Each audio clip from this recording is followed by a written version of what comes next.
આણંદ શહેર અને જિલ્લામાં ભારે વરસાદ પડવાને લઈને આણંદ શહેરમાં આવેલ ભાલેજ રોડ ઉપર ઓવરબ્રિજ પાસે નયા વતન સોસાયટીમાં 2 થી 3 ફૂટ પાણી ભરાઈ જતા લોકોના મકાનોમાં પાણી પ્રવેશી જતા લોકો ડોલથી પાણી ઉલેચવાનો પ્રયાસ કરતા નજરે પડ્યા હતા।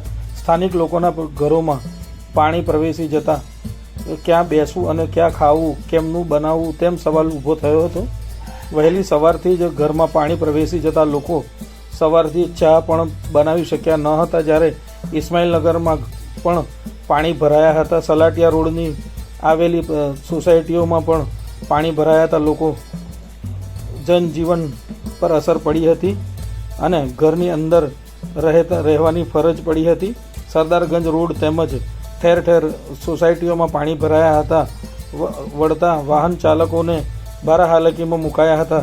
જ્યારે લાંભેલ કોલોનીમાં પણ પાણી પ્રવેશી ગયા હતા અને જોગણી માતા મંદિર નજીક એક વિશાળ વડ પણ ધરાશાયી થતાં લાંભેર આણંદ માર્ગ પણ બંધ થઈ જતા ટ્રાફિક જામ થયો હતો અને અંદાજે 2 કલાક જેટલું સુધી ટ્રાફિક જામ રહ્યો હતો। 2 કલાક બાદ ઝાડ હટાવી દેતા ટ્રાફિક ખુલ્લો થયો હતો।